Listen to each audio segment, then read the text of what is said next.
One of the things we want to do with these review videos is talk about the equipment that we use in and around the shop when we're out on adventures and all that other sort of stuff. And this kind of came about from the fact that I would be watching YouTube videos and I would be wondering what people were using to do certain things. Now, one of those things was battery boosters. We've had our fair share of different ones that have come from various different companies.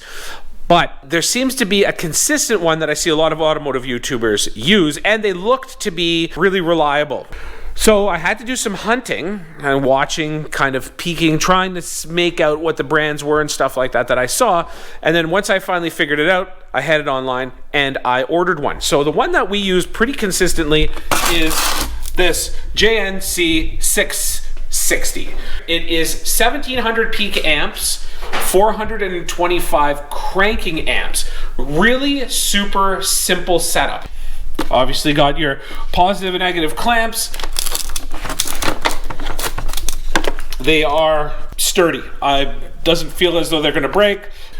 Straightforward charging. Basically, you're just plugging it into the wall off of here.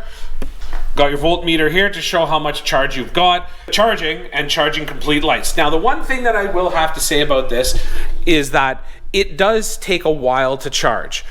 I have no complaints about that at all, but I do know the first time I hooked it up, I found it kind of funny that it actually, I think it was overnight. But once it's out there and it's in use, it is super, super reliable. They do make a few different models that have a few different bells and whistles on them, but I found that this one so far has completely suited our needs. It's been through some abuse. It's fallen off the back of the truck. It has been dragged through the bush, and it's held up really well. No cracking or anything like that so far. So we can't recommend it enough. Again, one thing to keep in mind, that this is not a paid promotion of any kind whatsoever. This is just us sharing the different equipment that we use on a pretty consistent basis to make our videos. So thanks for watching, folks.